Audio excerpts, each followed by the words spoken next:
ಈ ನಡುವೆ ಹೋರಾಟದ ದಿಕ್ಕು ತಪ್ಪಿಸೋಕೆ ಮತ್ತು ಹಳ್ಳ ಹಿಡಿಸೋಕೆ ಪ್ರಯತ್ನಿಸಿದ ಮುಖ್ಯವಾಹಿನಿಯ ಮಾಧ್ಯಮಗಳು ಮತ್ತು ಕೆಲವು ಸಾಮಾಜಿಕ ಮಾಧ್ಯಮ ಬಳಕೆದಾರರು, ಇನ್ಫ್ಲೂಯೆನ್ಸರ್ಗಳು, ಬಲಪಂಥೀಯರ ಪ್ರಯತ್ನ ಫಲ ಕೊಡಲಿಲ್ಲ.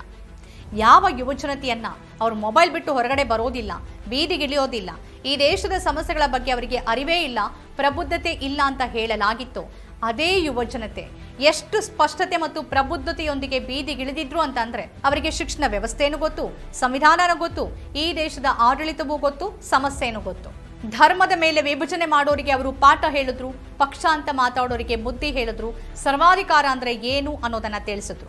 ನಮ್ಮ ಸಮಯ ಬಂದಿರಲಿಲ್ಲ, ಈಗ ಬಂದಿದೆ ಅನ್ನೋ ರೀತಿ ಅವರ ಪ್ರತಿಕ್ರಿಯೆ ಇತ್ತು.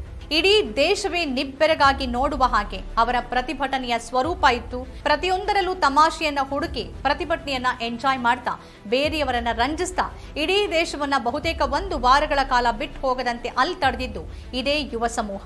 ಪ್ರತಿಭಟನೆಯನ್ನ ಹೀಗೂ ಮಾಡಬಹುದು, ಅಪ್ಡೇಟ್ ಆಗಿ ಅಂತ ಅವರು ತೋರಿಸಿದ್ರು.